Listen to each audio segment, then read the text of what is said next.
మీకు తెలుసా వాళ్ళు ఎన్ని రోజులు వెళ్ళారు? 100 రోజుల పైన వెళ్ళారని అంటారు. 100 రోజుల తర్వాత వచ్చారంట. నిజమే, శ్రీరాముడు పుట్టినది అయోధ్యలోనే, శ్రీరాముడు నడియాడినది భారతదేశంలోనే, శ్రీరాముడు ఇచ్చిన మహాజ్ఞాన సంపద మన భారతదేశ చరిత్ర. ఇది రుజువు చేయబడ్డది అని చెప్పి సుప్రీంకోర్టుకు రుజువు చేస్తే అప్పుడు ప్రకటించబడ్డది ఈ బాబ్రీ మసీదు పైన రామ మందిరాన్ని కట్టండి అని. రుజువు ఇంతటి రుజువులున్న మనము మారకపోతే ఎలా? మన 18 పురాణాలని మనము చదువుకోకపోయినా కనీసం జ్ఞాన సంపదని చెప్పే గురువుల యొక్క మాటనన్న విందామా? వినడం వల్ల ఎవరు మారతారు? గురువు మారతాడా?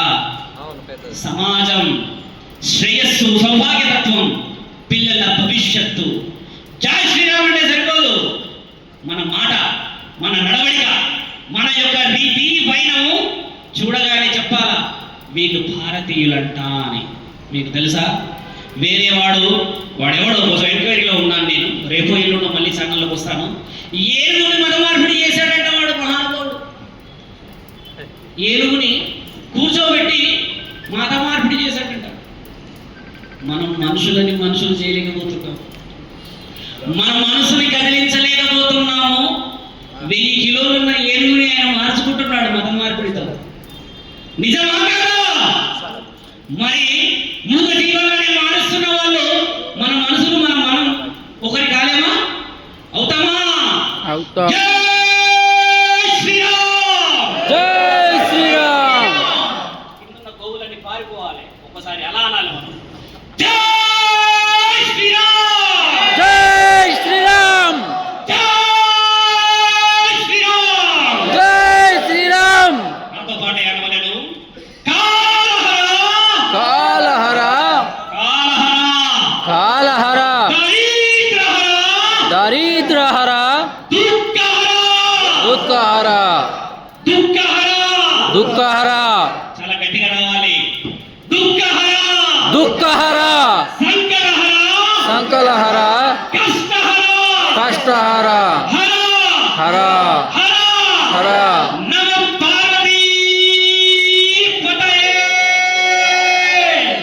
హర మహాదేవ్,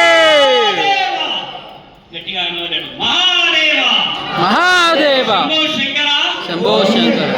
ఇలాంటి అవకాశం మరోసారి రావాలి. నేను అంత గట్టిగా కంఠాన్ని ఎందుకు మాట్లాడాను ఎవరైనా చెప్పగలరా? నేను మాట్లాడిన దాంట్లో ఇది 1,00,000 మందికి వినబడాలని అన్నాను. 1,00,000 మంది ఉన్నారా? మీరు మర్చిపోయారా? వెనకాల ఉన్నారుగా. మీ మనసులన్నీ కదలాయని ఆశిస్తూ, కదలకపోయినా కదిలించే ఆ రామబాణాన్ని ఇక్కడ ఉన్న సాధువులలో ఒక సాధువు ఉన్న వేసి వెళ్తాడని, లేదు మాకు ఆ బాణాలతో పని కాదు అంటే హనుమంతుడి గద ద్వారా మీ యొక్క మెదడులన్నీ పనిచేసే విధంగా ఉండాలని ఆశిస్తూ, ఒకవేళ హనుమంతుడి ఆశీర్వాద బలము కూడా కుదరకపోతే త్రిశూల వ్యూహం, అర్థమైందా? ధర్మ సంస్థాపనం జరగాలి అంటే మనసు మొదట పక్షాత్తాపం పడాలి. అవునా కదా? మనసు పక్షాత్తాపం పడుతుందని ఆశిస్తూ, భావి తరాలని, భవిష్యత్తు ప్రణాళికని మనందరం కాపాడుకునే యోగా టీచర్స్ అందరికీ మనసా వాచా అంతఃకరణ శుద్ధితో మేము ఎక్కడ ఉన్నామో ఆశీర్వాద బలాన్ని అందిస్తూ, నా తండ్రి పరమశివుడిపై ఆజ్ఞ ఆనతో ఇలాంటి సభలు విజయవంతం చేయాల్సిందిగా చంద్రారెడ్డిని నేను అనువును కనిపెడతానని మాటిస్తూ ఉన్నాను. హర హర మహాదేవ, శంభో శంకర. కృతజ్ఞతలు. వేదికని అలంకరించిన పెద్దలందరికీ, నా మాట ఇంత ఓపిక విన్న మీ అందరికీ. నా మిత్రుడు శ్రీనివాస్ రెడ్డి గారు ఇక్కడ ఒకసారి ఒక మాట ఈయన గురించి చెప్తానమ్మా. ఈయన గారు ఏంటంటే ఎక్కడ సభలైనా వితౌట్ ఇన్విటేషన్ వెళ్ళిపోతాడు. వితౌట్ ఇన్విటేషన్ తెలిసే ఆహ్వానం పలికినా మనం రావు పైకి. చాలా మంది పిలుస్తూ ఉంటే లేదంటే సభలకు ఏదైనా చేస్తుంటూ వస్తారు. కాబట్టి ఈయన గారి ఏంటంటే ఒక చేతులు ఎత్తుంది, బాగా గమనించాలి. ఏం చేస్తాడంటే ఇక్కడ సభలు అయితే రండి స్వామి, మమ్మల్ని పిలవండి స్వామి అని అంటారు. నేను అడిగాను ఆ మధ్య ఒక 1.5 years బ్యాక్, ఎందుకు ఏంటి అని. ఎక్కడ పోయినా హిందుత్వంలో గౌరవం ఉన్నది అంటే అది కేవలం దేవాలయమే గురువు గారు అని అన్నాడు ఆయన. అంటే ఆయన చేతి కోల్పోయాడు, పుట్టుక నుంచి రాలేదు. అంటే ఒక జీవితాన్ని చూసినాక మనసు చాలా ఆవేదన చెందుతుంది. ఆయన గారి యొక్క నెంబర్ నా మొబైల్లో ఏమని ఉంటుందంటే కారణ జన్ముడు అని ఉంటుంది. ఆయన కూడా తెలియదు ఎందుకు ఉంటుందంటే ఆ చేతు పోయిన తర్వాత వాళ్ళ నాన్నని తీసుకుని నేను ఉన్న క్షేత్రానికి వచ్చాడు.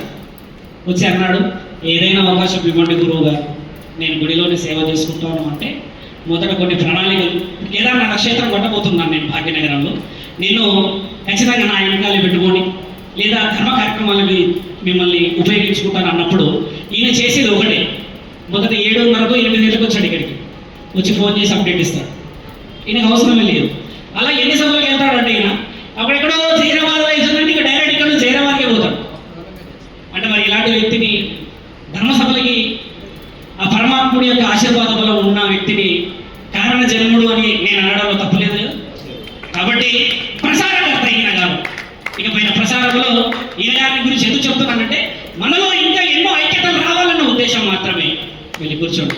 ఈయన గారు ముందు ముందు మనకు ఉపయోగపడాలన్న ఆలోచన అంతమించి ఏం లేదు. సరేనా? కృతజ్ఞతలు. శుభం భయామి, శుభం భయామి, శుభం భయామి. అహం శివం. శివభక్తులం మేము శివభక్తులు, శివభక్తులం. అర్థమైందా? ఎందుకు తెలుసా చెప్పినా తెలుసా? నీలకంఠుడి యొక్క ఖండంలో ఏముందమ్మా? ఏ రోజైనా చిమ్మాడా? గరళం ఉంది అంటే విషం నీలం, కానీ ఏ రోజు చిమ్మలేడు. దేవుడు కాబట్టి అందరి మీద చిమ్మేయచ్చు. నా పిల్లలే దేవుడు కూడా నియమాలు పాటిస్తున్నారు. కాబట్టి మనం కూడా ధర్మ సంస్థాపన గురించి పోరాడదాం. మీరందరూ నాతో ఏకీభవిస్తారని నా మాటలని ముగిస్తూ ఉన్నాను. జై శ్రీరామ్.